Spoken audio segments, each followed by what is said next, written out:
सन्दीपले फेरि एकपटक प्रमाणित गरेका छन् कि उनको स्पिन जादुको विश्व क्रिकेटमा अझै कायमै छ। अक्सनमा अनसोल्ड हुँदा निराश भएका फ्यानहरूका लागि यो एक ठूलो सरप्राइज बिबिएलले गरेको छ। डिसेम्बर 26 पुस 11बाट सुरु हुने बिबिएलका लागि राजशाही वारियर्सले सन्दीपलाई आफ्नो टोलीमा भित्राएको आधिकारिक घोषणा गरेको छ। क्लबले उनलाई हिमालयन म्याजिक भन्दै स्वागत गरेको छ। सन्दीप सुरुमा अक्सनमा अनसोल्ड भएका थिए, तर पछि राजशाही वारियर्सले उनलाई ड्राफ्ट बाहिरबाट सिधै अनुबन्ध गरेको हो।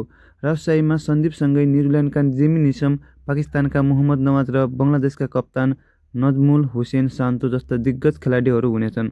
उनले यसअघि 2019मा सिलेट सिक्सर्सबाट बिबिएल खेलेका थिए। 2019को सिजनमा उनले 6 खेलमा 6 विकेट लिएका थिए। त्यसबेला उनले आफ्नो किफायती बोलिङ र गुगलीले सबैलाई प्रभावित पारेका थिए। हालै सम्पन्न नेपाल प्रिमियर लिगमा सन्दीपले विराटनगर किङको कप्तानी गर्दै 17 विकेट लिएर प्रतियोगिताकै सर्वाधिक विकेट लिने बलर संयुक्त रूपमा बनेका छन्।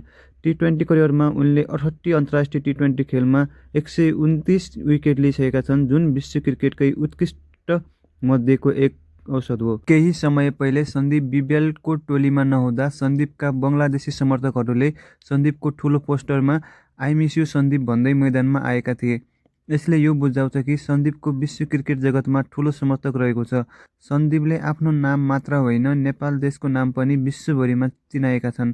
सन्दीपले यो पटकको बिबिएलमा कति विकेट ल्याउँछ होला, कमेन्ट गर्नुहोला। सही अनुमान लगाउने साथीहरूमध्ये यो टुर्नामेन्ट सकिएपछि भाग्यशाली 2 जनालाई हामी 500 पुरस्कार दिने हजुरहरूलाई यही भिडियोबाट जानकारी गराउन चाहन्छौँ। सन्दीप लामिछानेको बिबिएलमा पनि एनपिएलको जस्तै राम्रो प्रदर्शन रहोस्। धेरै शुभकामना। आजको प्रश्न रहेको छ, सन्दीप लामिछानेले 2025को बङ्गलादेश प्रिमियर लिगमा टोटल कति विकेट ल्यालान्? कमेन्ट गर्नुहोला र तपाईँले पनि जित्न सक्नुहुन्छ 500 रुपियाँ पुरस्कार। सबैजना साथीहरूले चाहिँ कमेन्ट गर्नुहोला।